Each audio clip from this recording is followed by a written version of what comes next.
Aw, animals. Startup is training crows to pick up cigarette butts.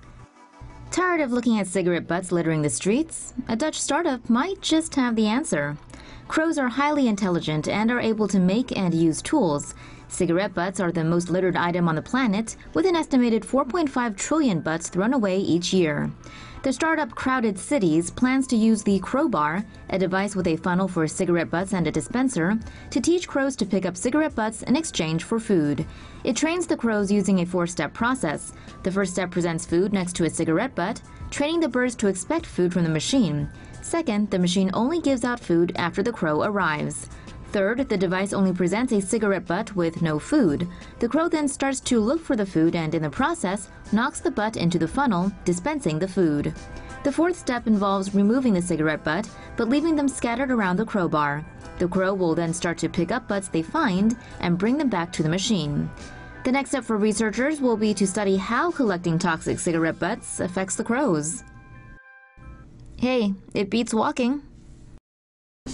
Dirty old birds show changes in U.S. air pollution.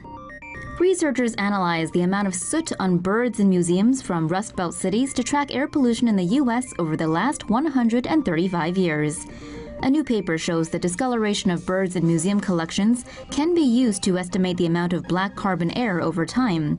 Researchers sampled over 1,000 birds collected over the last 135 years to find out and quantify the effects of soot in the air in Rust Belt cities like Chicago, Detroit, and Pittsburgh. To track changes in sootiness, the scientists photographed the birds and measured the light reflected off of them. They found that older birds were dirtier and new birds were cleaner. The team discovered that soot on birds closely tracks the use of coal over time. Researchers also pointed out that even though newer birds are cleaner, it doesn't necessarily mean U.S. air is less polluted. Many of the pollutants released into the atmosphere today aren't as easily tracked as soot. The battle for North American supremacy. American Eagle versus Canada Goose. Canadian photographer Lisa Bell recently found herself witnessing the majesty of nature up close. Early on the morning of June 3rd, while vacationing on Vancouver Island, she caught the sight of a bald eagle descending upon an unsuspecting Canada goose. Scrambling for her camera, she managed to photograph the remarkable tussle of these two feathered foes. The eagle, maybe a bit too cocky with its catch, left the door open for the goose to duck out from underneath. And the Canuck didn't take the opportunity for granted, making a break for it as fast as his wings could flap. Sensing the water was where he might hold the advantage, he dove into a nearby pond and got himself to safety, minus a few scratches and bruises, no doubt. In instances like these, it matters not who lost the fight, for being able to live to fly another day in the face of certain death is, some would say, the ultimate win.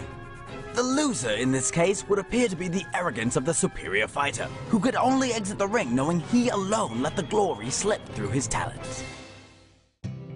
Featherless bird gains fame with sweater game, becomes fashionista. A new style icon has emerged, and her name is Javi. Sweaters are her game, sock sweaters to be exact. But all was not always well for this parrot who arrived at the Tallgrass Parrot Sanctuary in Kansas last September. As a result of extreme anxiety, Javi suffers from overpreening, a condition in which birds pluck out all their feathers. When she arrived at the sanctuary, the poor bird was said to have smelled like stale cigarette butts and rotted garbage. The sanctuary rehabilitates more than 30 parrots of all sizes, among other animals suffering from all kinds of conditions. Javi, formerly known as Hobby, was renamed by the sanctuary because the staff feels that no living being should be somebody's hobby. You are a pretty bird. Javi was then given a new look by Sock Buddy, a Canadian company that turns ordinary socks into stylish parrot wear. And these bad boys aren't just about fashion. Sock Buddy sweaters help regulate body temperatures for overpreened parrots, helping to prevent poor feather growth and weight loss. From tie-dye to classic white sweaters, Sock Buddy has been Javi's go-to designer. And turns out she's not the only one. Apparently, sweaters are now hot in the bird world. How chic. Dog saves unconscious bird and pair form incredible bond. A small pet dog spotted a little bird in dire straits, and rather than watch it die, he went in search of help. Diamond, a Jack Russell Terrier, had just come in from a walk with his owner, Gunner. Minutes after Gunner sat down at his computer, Diamond ran over, whining. Not understanding why, Gunner initially waved the pooch off, but the little dog was persistent, and eventually Gunner gave in and followed Diamond to check things out. To his astonishment, lying outside on the floor of their balcony was a tiny bird who appeared to be dead. But when Gunner noticed it blink, he quickly gathered it up and tried to bring it back to life with some water and birdseed. Incredibly, the bird was flapping its wings again in no time, and when Gunner was about to let it go, the bird flew over to Diamond and landed on his head. A show of thanks, if you will. The two shared a few friendly kisses, and Gunner named the bird BB. He then left BB outside to encourage her to return to the wild. Apparently, BB wanted one last sleepover with Diamond, and so Gunner arranged for it. The next day, BB took flight and flew high in the air. Gunner says now, whenever he asks, "Where's BB?" Diamond hops on the couch and looks out the window for his pal. Maybe somewhere outside that window, she's there, keeping an eye on him too.